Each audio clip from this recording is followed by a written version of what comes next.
আল্লাহ তাআলার পক্ষ হতে পুরুষদের জন্য মহিলাদের ভালো গুণের প্রতি দৃষ্টিপাত করার নির্দেশ।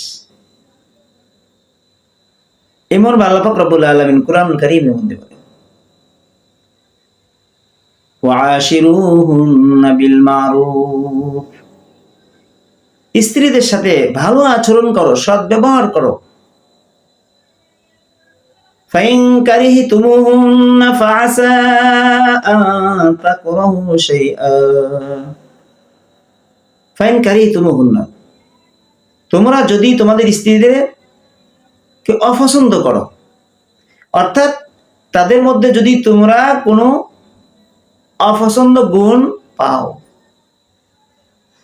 ওয়ায়াজআলুল্লাহু ফীহি খায়রান কাসীরা, কোনো একটি গুণ, অপছন্দ গুণ যদি তোমরা পাও, এতে ভিত্তি করে তাদের সাথে তাকে মারধর করো না, তার সাথে অসৎ আচরণ করো না। হইতে পারে আল্লাহ পাক রব্বুল আলামিন তোমার স্ত্রীর মধ্যে মন্দ গুণটার কারণে অসংখ্য ফায়দা, অসংখ্য কল্যাণ আল্লাহ পাক লুকায় রাখছে। ওয়াজআলুল্লাহু ফীহি খায়রান কাসীরা, যদি তোমরা ধৈর্য ধারণ করতে পারো। সুবহানাল্লাহ।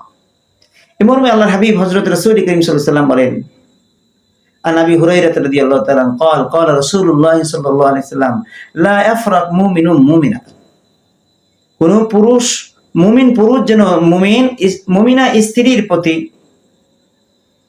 বিদ্বেষ পোষণ না করে, শত্রুতা পোষণ না করে, বকাবকি অসৎ আচরণ না করে। ফাইন কারিহা মিনহা খুলুকান, স্ত্রীর কোন একটা মন্দ গুণ অপছন্দনীয় গুণ যদি দেখে, এতে ভিত্তি করে তার সাথে অসৎ আচরণ যেন কখনোই না করে। রাজিয়া মিনহা আখার, হয়তো বা তার মধ্যে একটা ভালো গুণ থাকতে পারে, সেই গুণের প্রতি লক্ষ্য রেখে তার সাথে ভালো আচরণ করবে। তাহলে হবে কি, আমি স্ত্রীকে প্রশংসা করতে থাকবে সেই গুণের।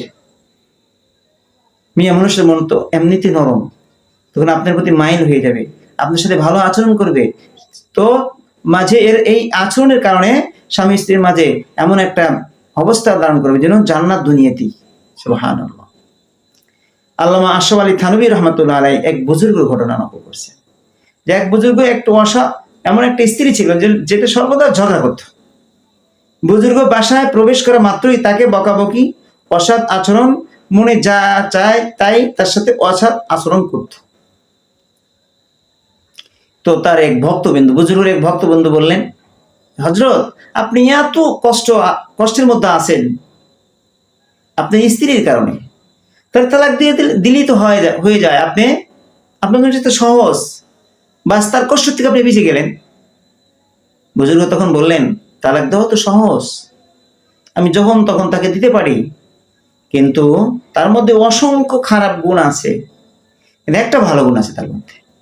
সে কি? তার মধ্যে ওয়াফাদারিয়া আছে, অর্থাৎ বিশ্বাসটা তার মধ্যে আছে। এমনকি আমাকে যদি বন্দি করা হয় 50 বছর, আমি যদি বাসায় না থাকি, ওকে যেভাবে রেখে দেবো সেইভাবেই তার দেহ এবং তার আমার সারা সংসারের সমস্ত যাবতীয় মালামালকে সে সেইভাবেই হেফাজত রাখবে। এই গুণটা তার মধ্যে থাকার কারণে আমি শুকরিয়া তাকে আমি আমার সাথে যতই সে অসৎ আচরণ করুক না কেন, ওই গুণের প্রতি লক্ষ্য রেখে আমি তার সাথে খারাপ আচরণ করি না। সুবহানাল্লাহ। বন্ধুরা, এই জন্য আপনার স্ত্রীর মধ্যে যদিও আপনি কোনো একটা খারাপ গুণ দেখেন, ওটার উপর ভিত্তি করে তাকে আপনি টর্চারি করবেন না, তার সাথে অসৎ আচরণ করবেন না, তার প্রতি জুলুম করবেন না, বরং তার মধ্যে ভালো গুণটি আছে ওটার প্রতি লক্ষ্য রেখে ওটাকে স্মরণ করে শুকরিয়া আদায় করবেন, আর তার প্রশংসা করতে থাকবেন, তার সাথে ভালো আচরণ করবেন। দেখবেন অটোমেটিকলি আপনাদের দুইজনের মাঝে এমন একটা কি অবস্থা হবে যেন আপনাদের সংসারের মধ্যে রহমত বরকত ভরে যাবে। এই সংসারটাই, স্বামী স্ত্রীর মাঝের যে মহব্বতটা, এটা জান্নাতে পরিণত হয়ে যাবে। সুবহানাল্লাহ। সেজন্য আল্লাহ পাক রব্বুল আলামিন পবিত্র কালামুল্লাহর মধ্যে বলেছেন যে, হে পুরুষেরা, তোমরা তোমাদের স্ত্রী ভালো গুণের প্রতি লক্ষ্য রাখো। কিন্তু আমরা শুধু কি করি, খারাপ গুণটার দিকে কি করি, ফলো করি, ভালো গুণটাকে ভুলে যাই, যার কারণে আমাদের সংসারে আগুন ধাউ ধাউ করে জ্বলে। পরিশেষে কি হয়, দুজনের মাঝে ফাটল সৃষ্টি হয়ে যায়, তালাকের বিষয়টা চলে আসে। অথচ ছেলেমেয়ে হয়ে গেছে, সেই সংসারে কত বড় অশান্তি শুরু হয়ে যায়। শয়তান তো মাঝে আছেই আমাদের।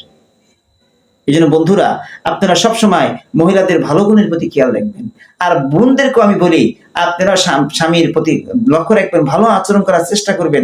বা সে কাজ করে, যখন সারাদিন কাজ করে বাসায় আসছে, আপনি তাকে পাখা দিয়ে, যদি ফ্যান না থাকে পাখা দ্বারা, হাত পাখা দ্বারা বাতাস করবেন, এবং তার জন্য উজুর পানি এনে দিবেন, এবং তার ঘাম মুছিয়ে দিবেন, তার জন্য শরবতের ব্যবস্থা করে দিবেন, মিষ্টি মিষ্টি কথা বলবেন, এবং তাকে সান্ত্বনা করবেন। দেখবেন মহব্বত হবে।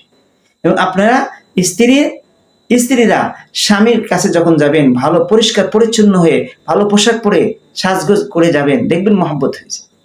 কিন্তু আমরা তো তা করি না। দুজনকেই কি করতে হবে? সচেতন হইতে হবে। এবং আপনিও আপনার স্বামীর ভালো গুণটার প্রতি খেয়াল রাখবেন। খারাপ গুণটা থাকলেও সেদিকে খেয়াল না করে তাকে বুঝে থাকবেন। আপনি স্বামীর মধ্যে যে ভালো গুণ অবশ্যই আছে, সেটার প্রতি খেয়াল করে তার প্রশংসা করে থাকবেন। আল্লাহ তাআলা আমাদেরকে এইভাবে মহিলাদের ভালো গুণের প্রতি যেন আমরা দৃষ্টিপাত করতে পারি, মহিলারাও যেন স্বামীর ভালো গুণের প্রতি দৃষ্টিপাত করতে পারে, এইভাবে আল্লাহ পাক আমাদের সবাইকেই তৌফিক দান করুন।